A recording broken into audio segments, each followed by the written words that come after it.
Welcome one, welcome all to the NFC East Mixtape, presented to you in partnership by Blogging the Boys, Bleeding Green Nation, Hogs Haven, and Big Blue View SB Nation's home for Dallas Cowboys, Philadelphia Eagles, Washington Commanders, and New York Giants. Content you can listen to this show on any of those four podcast networks. Make sure to visit the site for your preferred team because that's the whole reason we do this. You can also watch this show on the Bleeding Green Nation YouTube channel or the Blogging the Boys YouTube channel. He is Brandon Lee Gouton from BGN. I am RJ Ochoa from BTB. Brandon, I'm so excited to ask you this question. Are you ready? No. What is the first department you go to in the grocery store that is not the produce? Right, because you walk in, the produce is right there, right? Right. Yeah. I'm talking like once the cool stuff starts happening. I mean, usually kind of just an order from there. I'm not, unless I'm going in specifically to get one or two items. Mainstream. I thought you were a little bit more unique. Wow, interesting. Well, I mean, I just think it kind of makes sense. I just go through most of the aisles. Maybe I'll skip an aisle if it's like, pet food aisle or something, and I don't need anything from there. But for the most part, go through all the aisles, see if there's any deals. I usually have a list. I go with a list. I don't know about you. Haven't you talked about paper this or like before? On your phone? On my phone. Okay. I'm okay with that. Rob Stats Rivera, who we both know. Who we both know and who we both like. Let's just leave it at that. A little bit of a tease. Rob Stats Rivera, I've talked to him about this. He uses a paper list like a weirdo. Who does that? Yeah. It's 2022, man. I mean, yeah. Save the trees, Stats. Come on. What are we doing here? We have a lot to get to. It's training camp time. We're not going to dilly-dally all too much, but we do suggest always to subscribe to your preferred podcast, team, whatever network. We're a little bit off. It's a little bit off. We're actually launching this episode later than usual. So apologies to everybody who was looking for it during the normal time on Wednesday morning. I just had some scheduling conflicts. So here we are. We made sure we got an episode out. But so do subscribe, leave a rating, write a review, do the cross rating and cross review that BLG always talks about. Go to a different team site and let them know how you feel about them. Still leave 5 stars, but write whatever mean things you want. We have a brand new review on the BTB side of things. Brandon, are you ready? I'm so excited to hear it. This comes to us from Sloppy Joe Meat. So obviously the grocery trip involves materials for Sloppy Joe. I don't even like Sloppy Joe, if I'm being honest. Same. I think, what is the point? Just make a hamburger. What are we doing? Or make chili. Like, what is this halfway thing? I don't mean to get the review off to a bad start, but Sloppy Joe Meat, we love you, but not a fan of that food. The title is NFC's Mixtape 5-star review. Here we go. I started a new job that allows me to listen to my phone at work for the first time. Congrats on the new job. And I've gotten tired of listening to my music and came across BTB podcasts. Absolute go-to, and I cannot wait for the season for endless capitalized content. Broncos country. Let's ride. Literally says that. Literally says that in the review. Shout out to Sloppy Joe Meat. On the subject of this, I actually wanted to consult you and get your opinion. I know we're not wasting a lot of time dilly-dallying, but I also wanted to consult the listeners because I think you agree. The mixtape fans are really, really special people, right? I mean, we love them, right? I think the diehards listen to the mixtape. I don't think it's just the common listener, which is fine. We appreciate that listener too. I think those are more of maybe some of the main shows that we have going on in our respective feeds. But I definitely think the mixtape is for the most diseased of the diseased fans, and I say that in a loving way, who follow the teams.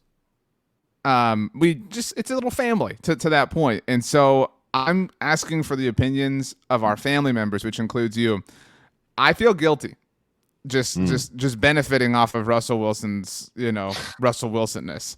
I kind of feel like I need to buy like a Russell Wilson jersey or something, and maybe it's like a special moment on the mixtape.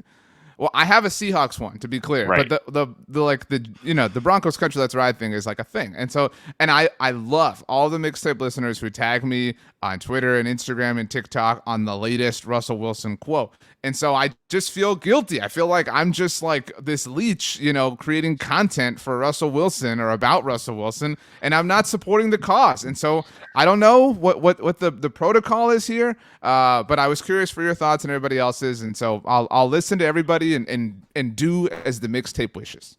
you're appropriating Russell Wilson. I honestly think it makes a lot of sense for you to get his jersey because, one, you already have the Seahawks jersey.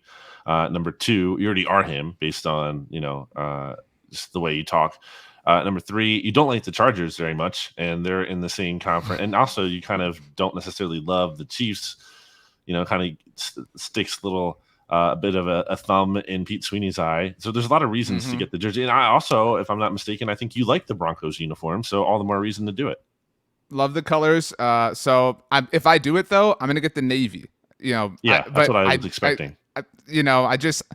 I really am sad that I can't be like, we in the orange, because I really want to be able to do that, but I don't like the orange jersey. So that's just that, where that is. I did get a lot of requests. A lot of people like tagging me, said, you know what to do. So if you allow me, Brandon, here we go. I've always been about the extra work, and some people say go the extra mile. I don't believe in that. I go the extra kilometer because I don't believe in the metric system, and I think that's how you become a prisoner to limitations. And so I like to expand my mind and look at international ways. And this summer I was in Monaco, and Sierra and I, and she was doing her thing, I was doing my thing, and I've just really learned a lot about time and distance, and like, so a lot of people don't know that light years are actually a measure of distance, not a measure of time. And I think light years now on Disney Plus, not a sponsor, but it's available for streaming. And so I just I'm here to work, and I want to bring that mentality to the Broncos organization. There's a great long and storied history in front of me and behind me. I saw Peyton over there with Marshall. Not mad. There's it's not 8 Mile around here. But yeah, Broncos country. Let's ride. In Denver, Russ goes the extra mile high.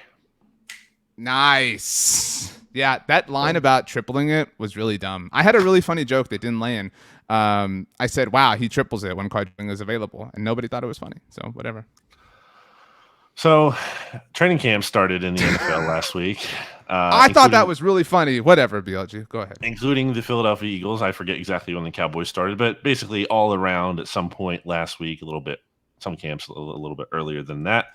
So we're basically a week into training camp, and we have some major storylines, some of the biggest things I feel like to talk about coming out of camp. And why not start with your team, RJ? Start with the Cowboys. What is the biggest thing, or at least I guess you wanted to set the show up. But one of the things I did notice, I wanted to bring this up when I was on Blocking the Boys this morning, assembling the link roundup. There's an article titled, Dan Quinn reportedly offered to leave the Cowboys if Mike McCarthy found that the easier option, which I had to click on. So I'm like, well, what is going on? So that story is we didn't talk about this on any podcast. This works out. Good content by you. I also wanted to shout out Football Outsiders, who we all worked with this offseason, this summer, this training camp period. They had a little video that came out actually right before we started recording. And Ian O'Connor had a line that I thought was so good. Talking about the Cowboys, he said they're content with being content. I loved that. That was so good. And that's kind of actually that's kind of what I felt about this story. Jory Epstein of USA Today wrote about this. Apparently, Dan Quinn, when he was being courted to be a head coach this past offseason, and also was connected to the Dallas Cowboys head coaching job, which Jerry Jones said was part of him playing poker to keep Dan Quinn around. Apparently, Dan Quinn, according to him, went to Mike McCarthy and just kind of, I guess, addressed the awkwardness, the elephant in the room sort of thing, and said, if it's easier for me to go, just say the word and I'll leave. Which, on one hand, lends me to believe, like, did he have a guaranteed offer to be a head coach somewhere? Did Dan Quinn, did somebody offer him the head coaching job that he ultimately turned down? Obviously that team wouldn't tell us. Maybe it is my Denver Broncos. I'm thinking about making them my Madden team. Like, if I'm going to do this, like, just go all out. You know what I'm saying? Sure. But we'll see. Anyway, he went to Mike McCarthy, said, yeah, if it's easier for me to leave, whatever, say the word, and I'll go. And Mike McCarthy said, no, winning's better with you here, whatever. So Dan Quinn decided to stay. I don't know if I buy that whole story, and I'm not trying to, like, cast aspersions on Dan Quinn, but I also, like, who benefits from that story coming out right now in August while you're at camp? I think that actually, I don't think it was uncool of Dan Quinn, but that doesn't make Mike McCarthy look all too great in my mind. And again, I'm not saying he's like out of turn or out of line, but that just, I don't know, that makes McCarthy. Everybody knows what's going on with Mike McCarthy. Like that only somewhat feeds it. So I thought it was curious that Dan Quinn, who's pretty measured, would tell this story. Yeah, I don't know that I would call it a bad vibe, but it's a weird vibe, and I Mm-hmm. think this is exactly what the Cowboys have kind of needed to avoid. Like I think more than any other NFC's team, arguably they're in need of the most like stable, normal training camp, just totally normal, like no kind of crazy big headlines other than okay, this player's kind of looking good, but no kind of like weird layered distractions or like subplots. And so I don't think this is unraveling the team, but it's just like another weird thing where you're like, what? Like, what am I reading? What is this about? What is going on here? So I guess my question for you would be like, what are the more substantive things? Substantive, Substantive, I think. what is one of the more things of substance to come out from Cowboys training camp? Well, our pets' heads are falling off, Brandon. Mm, The Cowboys the Cowboys were the last team in the NFL to sign an external free agent, and their first, dip into those waters was James Washington, mm, who's hurt. And by the way, I do think it's interesting. The initial reported recovery time frame for him was 6 to 10 weeks. Stephen Jones was on San Antonio Sports Star on Tuesday, and he said 8 to 10 weeks. CeeDee Lamb, when he met with the media after Tuesday's practice, said that he was told 10 to 12 weeks. So it does kind of feel like it's going to be much closer to the longer end of that spectrum. mm. And who knows I mean, I don't know that anybody that was, I don't know anybody that legitimately was pumped about James Washington. All due respect to him. So the Cowboys, again, I mean, I know you've heard me. I've made the argument that they needed a receiver before they even got to camp, before Michael Hmm. Gallup said he was out week 1, before the James Washington injury. But the Cowboys have no intention, according to them at least, pursuing any veteran at the moment. They have kicker issues. They had the worst kicker in the NFL from an extra point conversion standpoint last season. They toyed with bringing him back after they cut him. They did not draft anybody. They signed an undrafted free agent. They brought back Lareem Hairulahu a couple of weeks before camp, and now he is the better kicker, seemingly. So they have issues there.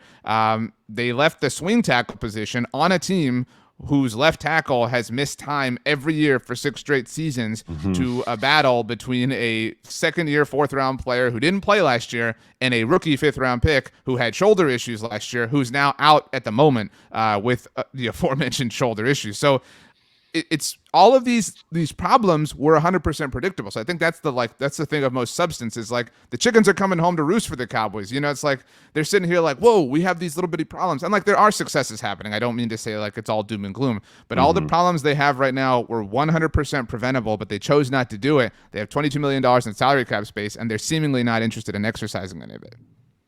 So the Cowboys' top three receivers right now, in terms of being ready to play, are what? Like CeeDee Lamb, Jalen Tolbert, and who? Noah Brown. Okay, not great, I would say. Not the ideal setup. Has Tolbert been impressing in training camp? I'm sure he has, based on hype. It hasn't been the like, you know what it's like when there's like the rookie receiver. Like generally that's like the easy guy to like pop. He hasn't had that Hmm. kind of pop, but it's been standard Mm. pop. It's not Okay. like out of this world pop, which is fine. Yeah, it's fine. But I think it kind of speaks to the receiver position certainly not being anywhere where it was heading into the season last year. So that's a big difference.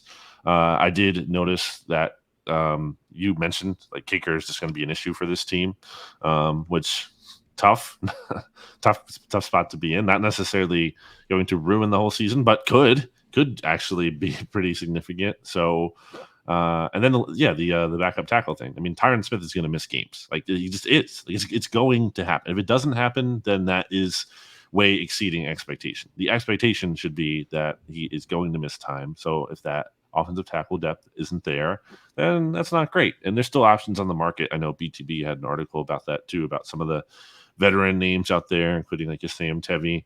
But those guys are also out there for a reason. Still, they're not like super inspiring options.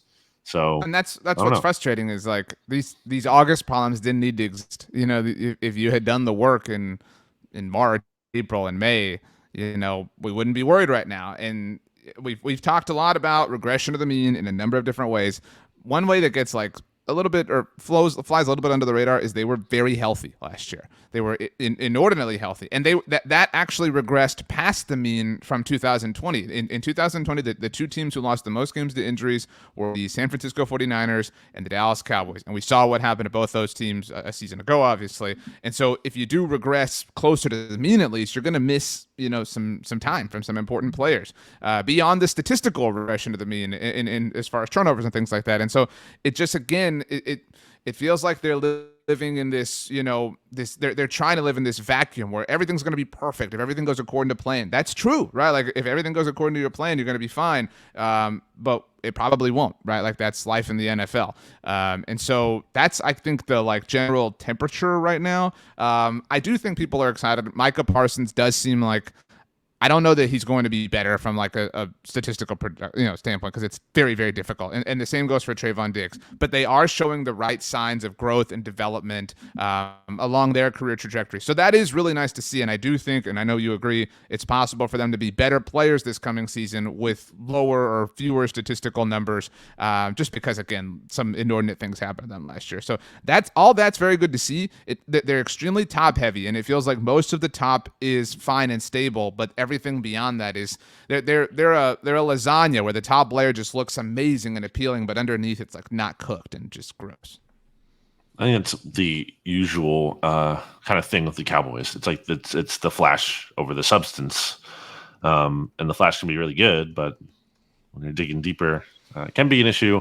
It's good you addressed the Parsons thing and Diggs and all that, because I was going to ask like what are some of the more encouraging things from camp since we touched on the more negative with the Cowboys, but I guess I do also think that Dak and CD, that connection feels very, very, very strong. It does feel like CD is progressing the way it's training camp. Like, so injecting the right level of context, you're seeing, I think we're seeing everything that we need to be seeing from CD Lamb and from Dak Prescott. But again, like the other side of that coin, the upward part of the yo-yo is that enough, right? Like, yes, you may have one of the most dynamic connections in the NFL, but you need more than that. We're learning that. That's evidenced by the opponent the Cowboys have in Week 1. The Buccaneers have Chris Godwin, who's ahead of Michael Gallup from a recovery standpoint. They already have Mike Evans. They have Scotty Miller. They, are like, hey, let's add Julio Jones. Let's get more. Let's just do more. Let's add and add and add and add. And I think that's the mindset that every NFL team wants. So yeah, all in all, things aren't like on fire when it comes to the Cowboys, but they get worse every time the team talks about them. That's when I think like I can't think of a time in the last 2-3 years when Jerry Jones has spoken and good things have happened. He really upset people. I'm sure you saw with his sniveling comment about Jimmy Johnson in the Ring of Honor. But he just is going to talk no matter what. He's just kind of blitzing through it, which on one hand I respect. Like, hey, just be you. But on another hand, it's like read the room, and they're not really good at that. All right. Are you done with the Cowboys? I suppose. I mean, we could talk about them for a long time. I just meant in general, but also talking about them. So Jalen Hurts is apparently thriving, right? That's what I have. That's the word. That's Jalen the word Hurts, on the street. In ESPN's like training camp roundup for Tuesday, the Eagles portion, I don't know if you read this, was that Jalen Hurts had his best day of practice. So, whoa. I would agree with that. I have been doing a daily stock tracker for Jalen Hurts on Bleeding Green Nation, RJ. And first day, I've seen 5 practices now. Let me take you through a recap of that. So, in order from first day 1 to day 5, I would say stock even, stock down, stock even, and then stock up. So, certainly not consistent by any means. He did have his best day on Tuesday. And in ways, too, that weren't necessarily just like the things that Jalen Hurts has consistently been good at thus far, as much as, he was actually throwing over the middle of the field, which he didn't do and hasn't really done in his career. And, he was actually getting the ball quick, which he doesn't usually do. He usually holds on to the ball too long. And he not only getting the ball quick, but doing so with accuracy, throwing into tight windows to A.J. Brown on these slant routes that he keeps doing, where it kind of gives A.J. a chance to run after the catch. Obviously, you can't see the full extent of that impact because the Eagles aren't actually tackling to the ground or anything. So it's good to see. I mean, that kind of progress. I still think on the whole, we're not seeing a night and day difference from this quarterback, which is what the Eagles need to happen. of course, it's early-ish in training camp. It's only been 1 week, 5 days.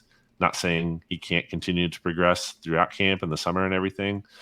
I just have a hard time believing this is, an incredibly different player. And if that's the case, again, if he's not that like super different player, where's this team's ceiling really? It's him, right? Like he's it. They could have. I don't know how many times I've seen lately, whether it's in the BT for BGN stuff or on Reddit, that if Dak Prescott were on the Eagles, that would be like a Super Bowl contending team. I think we both agree with that, right? Like it's a pretty deep roster that has a low ceiling because of Jalen Hurts. And I think it's difficult to buy that it's going to be better because you want it to be. I'm not saying you specifically, but you know what I mean. Like that just doesn't work that way.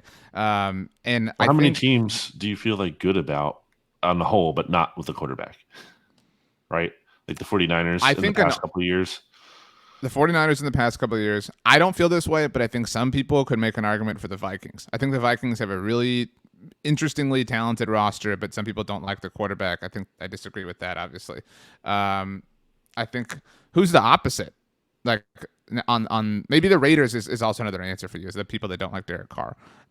But who's the opposite? Like, or maybe the Broncos were the Eagles you're talking about last year too, like a talented roster that's kind of a quarterback away. But who's the opposite? Like just has the quarterback and has nothing else. I mean, the Packers have been that. Maybe the Cowboys. I guess the Packers. Maybe the Cowboys now. The Packers have been that at points with Aaron Rodgers for sure. I don't know. You can argue if they are or not now. I think they're a little bit better now, but at times they have been that team. What about the Cardinals?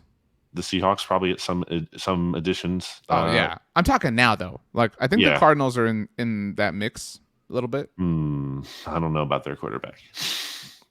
I mean, he's the most talented player on the team though. That's the point. Talented, but there's more to be said for the quarterback position than just talent.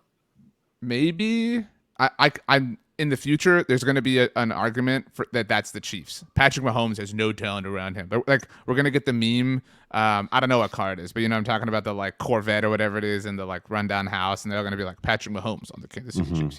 So yes, there will be additions to that in part because you're paying a quarterback big money, and you can't necessarily. And that's kind of what I go back to with Hurts. Like people talk about all the time. What's the standard? Like, what does he need to do? What bar does he need to clear to prove himself as the franchise quarterback? And to me, it's about beating quality opponents because the Eagles haven't done that. Hurts hasn't done that. And it's also winning because of him at some points. It doesn't have to be you win every single game because of him, but you have to win some games because of him. And it can't just be like the 49ers with Jimmy G where he's along for the ride and you're just winning with him, because at some point you're not going to be able to have that stack roster when Hurts is on his contract extension instead of his rookie deal. So you need to see like you can win because of Hurts. And that much is very much TBD. Yeah, I mean, and to be fair, I don't think there's anything from camp. And I know I'm not saying like your work is meaningless, but like there's nothing that's going to like make somebody who doesn't feel glowing about Jalen Hurts feel glowing about him throughout camp. There is like, because of the data set, the sample size, there is this like I really need to see it in the regular season. It's just kind of like where we're at. What else?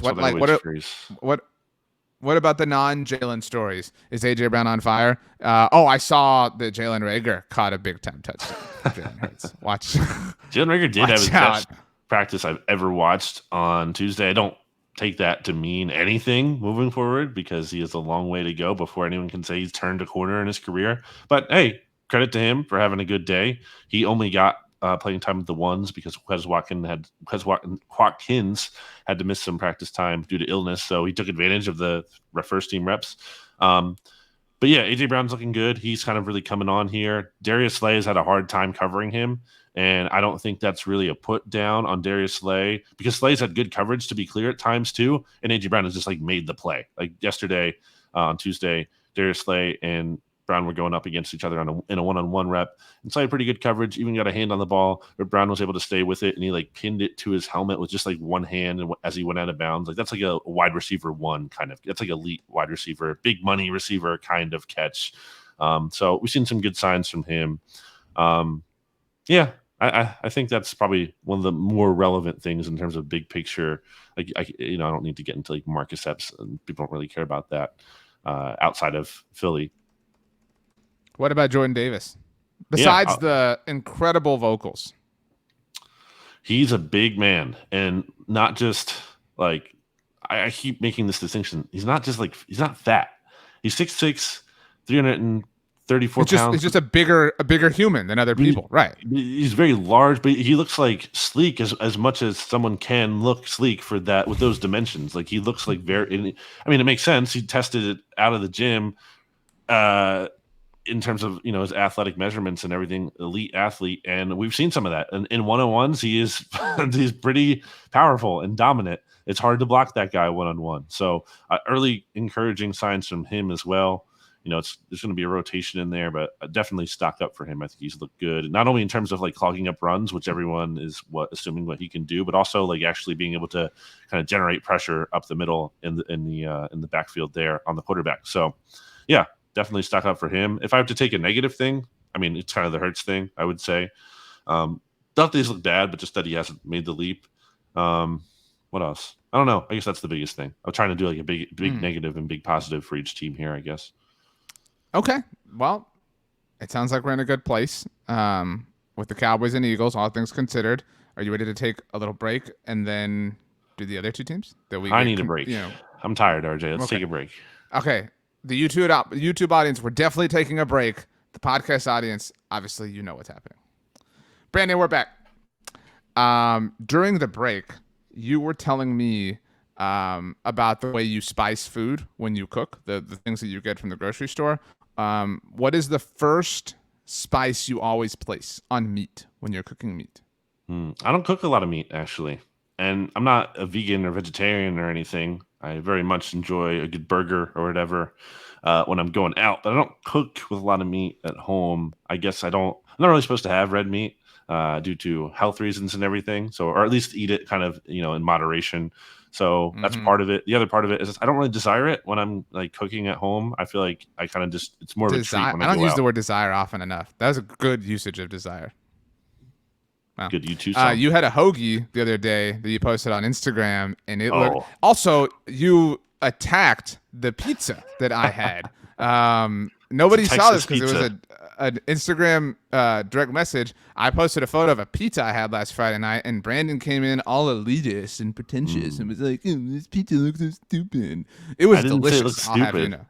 Those are your exact words. It looks like a Texas pizza. It looks like a pizza that was made in Texas. It didn't look. But you said it looks like a Texas pizza if I've ever seen one. That last part was the dismissive, like, the filth of this. It was amazing. Well, I haven't seen one, so I was saying like if I had, it looked a little off in terms of what I would normally expect to see. It doesn't mean it's necessarily a bad pizza, but it looked different is the point. It looked different, and I was like, I can tell this is like a pizza made in Texas. I actually had this conversation with my wife, and we're about to get to the Commanders, but so a pizza is a pie, right? Like it's a pizza pie.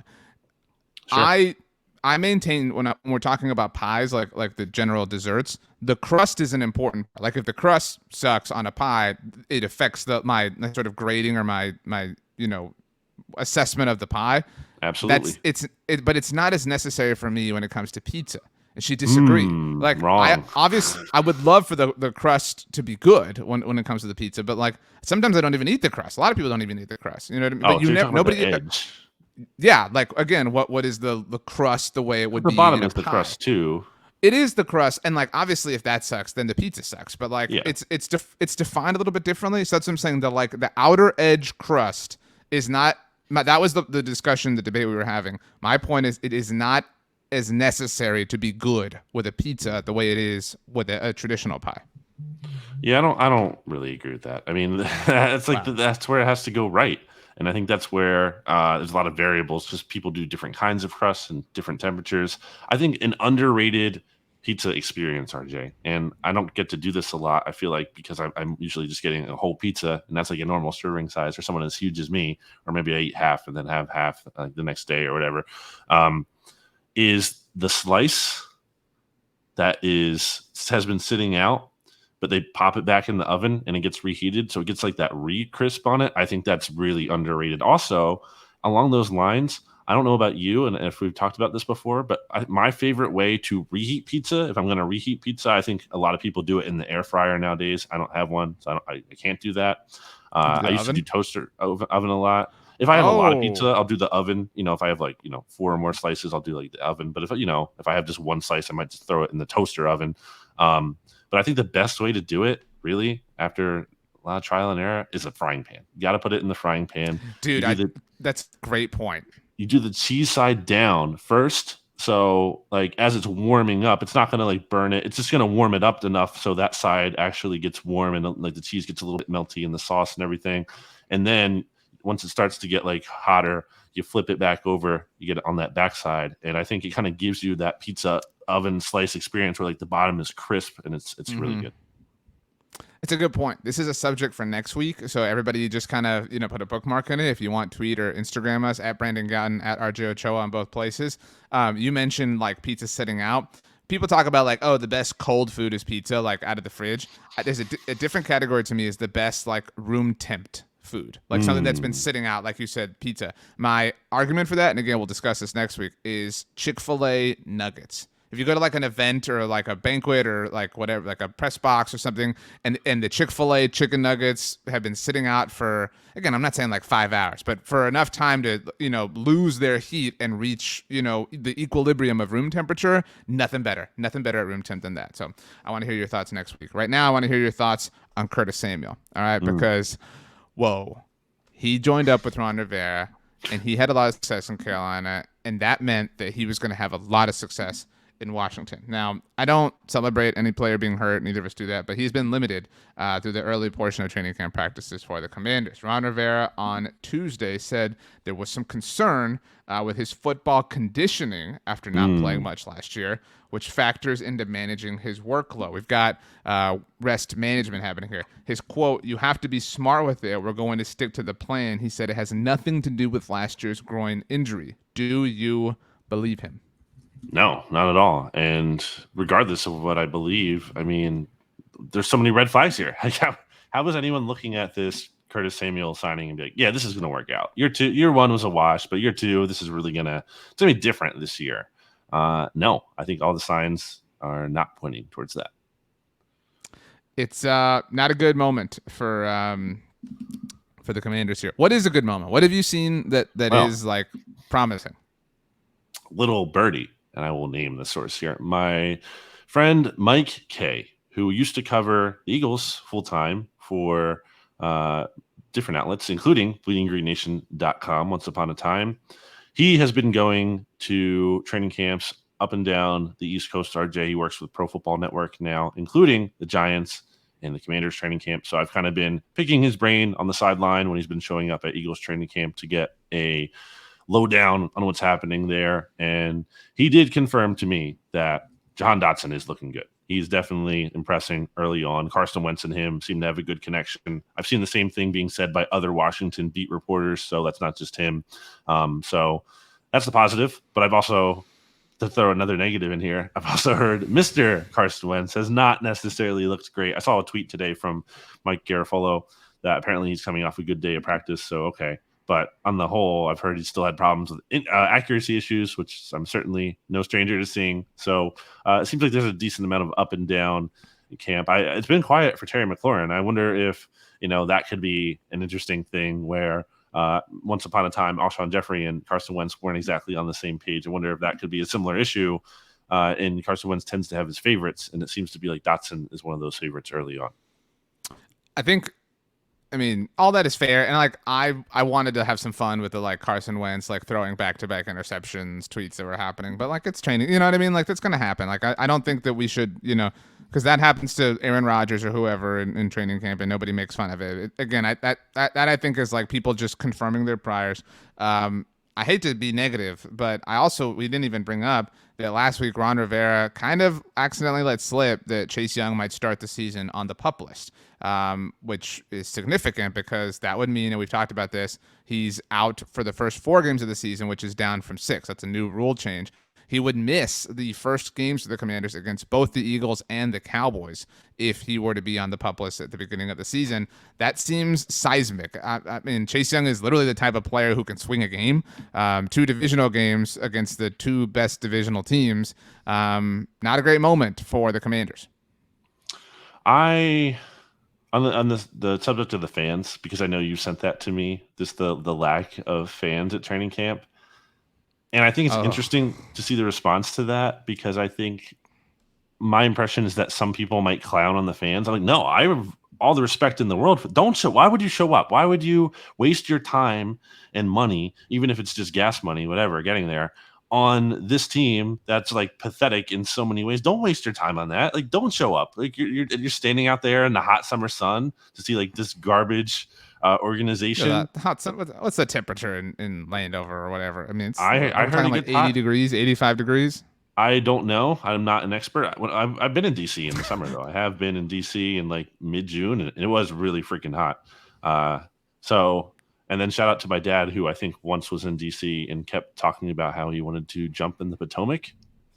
I think that was like some kind of Mr. inside joke. Gouton jumping in the Potomac. Respect. Yeah, he didn't actually do it, but I think he was so hot. So I have heard it's hot down there. Anyway, the point is that I respect the fans for not showing up. I'm not going to clown on them for that. That's more of an indictment of the organization than it is the fans.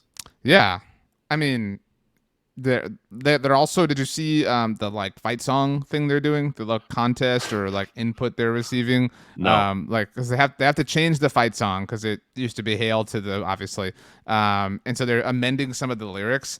And so they're petitioning or polling fans on what they prefer. And one line is like, hail to our leaders. And again, it's really like lame, verbiage. Ron Rivera is like, I love the words about leaders because I'm a leader, blah, blah, blah, lead. So whatever. I like the I think idea that like the team name has anything to do with like the team. Like we value leadership here, so we're gonna have good leaders. No, it doesn't matter. A team could be called anything. Does not impact the culture. like, Unless it's like really terrible and problematic, maybe. But it's dumb. Let's move on to the New York Giants because word is hot around Daniel Jones that he's doing well. Actually, before we get to Daniel Jones, and everyone should go check out, like I said, the site for their favorite team here, whether it's Blogging the Boys, Bleeding Green Nation, Honks Haven, Big Blue View. Ed Valentine at Big Blue View does a great job recapping practice every day for Giants fans, and it helps for us, obviously, in our jobs as well. Kadarius Toney on Tuesday, BLG, took a rep as a Wildcat quarterback. Whoa. I have heard he's been looking good, which is well, he's really talented. We know that. Sure. But there was rumors about him being like traded not too long ago. So it seems like that has kind of died down and he's settled in a little bit. Maybe they kind of got on the same page after some disharmony there, which is good news for the Giants. I did see Ed mention that Daniel Jones just had his best day of practice, not dissimilar to Jalen Hurts. So that's a stock up for him. At least one day, my good friend Mike told me that Daniel Jones wasn't super impressive when he went, and he specifically said that like he feels like they're not letting him throw the football beyond 15 yards. Maybe that was just the situation on the day he went. They were kind of just working on more situational stuff. That's also if that's the case, which I'm not expecting it to be, but that'd be bad because like Daniel Jones, what's he best at? Probably is throwing. He has an arm. He can throw down the field. He also said that him and Galladay aren't necessarily on the same page yet still, which is alarming because they're supposed to be, a top combo. But that's all I'm hearing at a Giants camp. Well, while we're talking about not throwing it deep down the field, I saw our friend Seamus wrote about Jalen Hurts having nothing but check down. So, I mean, it's a popular thing right now. So yeah, tell me about it. Because, there's some people who track the training camp stats and it'll be like, wow, Jalen Hurts was like 14 to 16. I'm like, yeah, okay. He threw like one pass beyond 10 yards. Like, yes. Yeah. Yeah. Okay. So whatever. But I do think this is positive about Daniel Jones. I found it funny.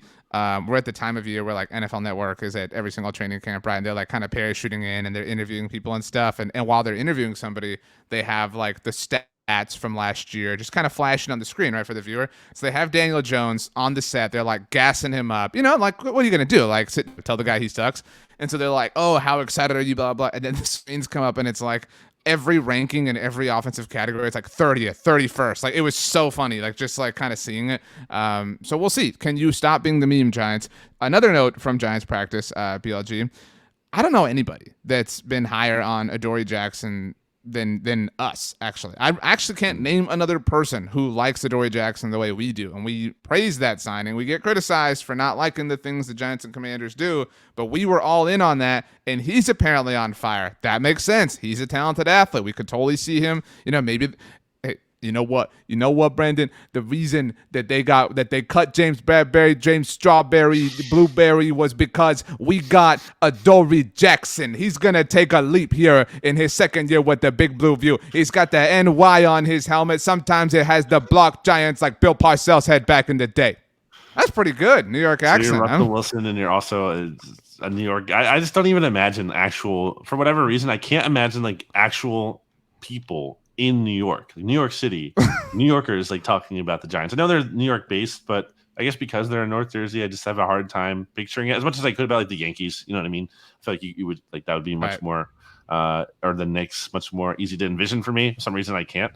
Who are you talking about? You're talking about Adoree Jackson. Adoree Jackson. Yeah, I mean maybe if the Giants get off to a slow start, which isn't their schedule kind of. I forget exactly what their schedule looks like, but I thought some of the tougher games earlier on. In any case, maybe that's a guy who, if not a long-term piece for this roster, which I don't know, but maybe a guy you can sell off. They didn't get anything for James Bradbury. That was unfortunate for them. Maybe they can sell him by the deadline, assuming the season isn't going well.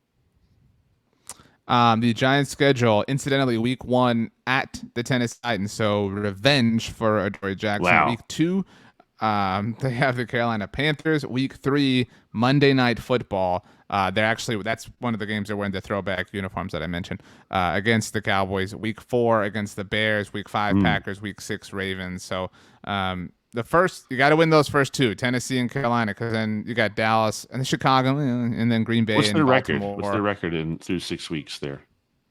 Through 6 weeks, so Tennessee, Carolina, Dallas, Chicago, 1-5, Green Bay, 2-4. Baltimore. Yeah, 2-4. I think 3-3 if you're optimistic. I mean, because I'll give them the Panthers and the Bears. Right. The Titans are kind of the weird one. But yeah, I mean, we'll see. Okay. Wow. I thought the James Bradbury thing that was really funny. Blueberry, strawberry. What's your favorite berry? Probably. Wow, that's a tough question. What about you? Let me give you some time to think. Strawberry. I love strawberries. I love strawberry. If I'm getting any kind of like, fruity thing or whatever, it's like, what flavor do you want? Strawberry. What flavor blow pop do you want? Strawberry. What flavor smoothie? What flavor slushy? Strawberry. Boom. I'm not a big cherry guy. I don't really like cherry stuff. Unless there's the sweet kind. I've never been the like sour apple, sour grape. Like I've never liked sour candies or things like that. It's not my thing. You don't like Sour Patch Kids? Yeah, well, that's different. I'm talking about like the flavorings of things. Like, did you ever eat like Warheads growing up? You know what I mean? Like, people are like, I love the super sour thing. Oh, you don't like it? Oh, you're not cool. You don't like the sour stuff? Oh, sour. Like, I'm just not for me. Man, this is a tough question because I really like a triple berry pie. You mix like a blueberry, a blackberry, and a raspberry maybe, or something like that, or some kind of combination, or even like a boysenberry in there. I think that could be really good. I'm really good. All those are great berries, but they need to be in something. Like you can't eat those berries by themselves. Not like strawberries. So. I think I have to go. I'm between blueberry and raspberry. Those are my top 2, I think. And I think I'm gonna have to go blueberry. And I know some of them it can kind of be hit or miss because some of them are like bigger and mushier and not enough flavor. But you get the right ones and they're really tart and sweet, and I just like it. I will say, as far as pastries are concerned, blueberry is the best. Like nothing comes close to blueberry muffin, blueberry scone, whatever. So well done there. Blueberry yogurt still also very good. So it's somewhat good versatile. Summer treat. Like it's hot, you just need to cool down and have like a cool snack as opposed to a room temperature snack. Like a nice cool snack. Yeah. I wanted to bring one last thing up before we get ready to get up and get out of here. The great Bob Stern from The Ticket and The Athletic tweeted something out. This is obviously about the Cowboys. It's just, this is an ongoing story as well, I think. And this impacts the division. So this is the tweet from Bob Stern. Running backs with 100 carries and 35 catches in a season and averaging 5 or more yards per carry and 8 or more yards per reception. Do you understand the criteria? Yeah. Do I understand this very specific Okay, so requirements? since 2019, there are only 5 running backs to accomplish this. Okay, number one, Mm-hmm. Jonathan Taylor, not a shock, right? Number 2, Nope. Alvin Kamara, not a shock. Number 3, Dalvin Cook, and these are single seasons, by the way. Yeah. So this was 2021 Jonathan Taylor, 2020 Alvin Kamara, 2020 Dalvin Cook, 2020 Jonathan Taylor. So Jonathan Taylor having an amazing start to his career, obviously. And Yes. 2021 Tony Pollard. That's the 5th one. That's the 5th season. That's the only other one besides Wow. 2 Jonathan Taylors, an Alvin Kamara, and a Dalvin Cook. I couldn't have possibly guessed you were going to say Tony Pollard. And they won't use him. Wow. It's just So Wow. sad. it's actually sad. I mean, there has to be something there to not trusting him as a volume player. And No, thinking it's his volume will go Zeke's down. contract's what's there. That's what it is. Well, I think that's the other part of it. But yes, Tony Pollard, if you play, I know you don't play fantasy, but like if you're in a dynasty league, trade for Tony Pollard this year, and then in 2023 when he's on the Falcons or the Broncos or whatever, he is going to go off. I mean, we're going to see like an insane year. We're going to be like, this dude was on the Cowboys and they didn't use him, and then I will hate everything. Yeah. Oh, I wanted to bring this up before we get out of here. We talked about goodness about his singing. Gosh, who did we talk about singing? I forgot. I had a whole point about this. Jordan Davis. Goodness gracious. We talked about Jordan Davis singing. He went viral. He had the moment, whatever. Did you see what Aiden Hutchinson did? No. So I mentioned NFL Network kind of parachuting into different camps. They were at Detroit Lions camp. The Lions on Hard Knocks starting next week. Make sure to check out our friends at Pride of Detroit. They'll have some post Hard Knocks content as well. He was on with, I think it was with Tom Pelissero, and he was asked about his singing, and he sang right there, like on set, on live television. Wow. Do you think, and it sounded really good actually, but do you think that's cool? Or do you think that's him like kind of playing up to the moment? You know what I mean? Like maybe he knows he's a good singer, and so he's like, if I sing right here, everyone's gonna be like, how cool! Aiden Hutchinson sang on camera. He's not afraid of anything. So where do you fall? I think it takes some courage to do that. So especially on the spot, I can just do things on the spot. I think it could be a sign of charisma. I think it could be a sign that he could be a good leader in addition to being a pretty good player. I mean, Look at that. underrated, not underrated, properly rated probably, but like maybe underappreciated is that like how cool is it if you are a Lions fan or any kind of fan of any team and you get like that local player who happens to be Sure. really good. It's fun. It's a fun extra layer to rooting for this guy who could potentially be like a building block for your franchise for years to come.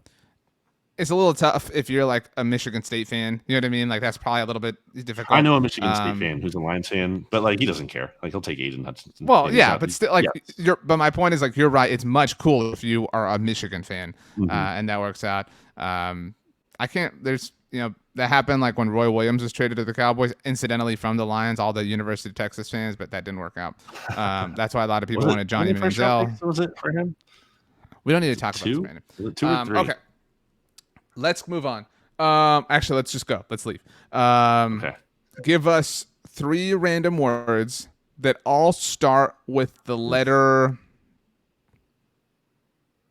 T, as in trombone. Trombone cannot be one of your words. Time, like THYME. Ooh, okay. Train, Okay, shout out And- Sheldon from Big Bang Theory. tuberculosis. Whoa, rough note to end on.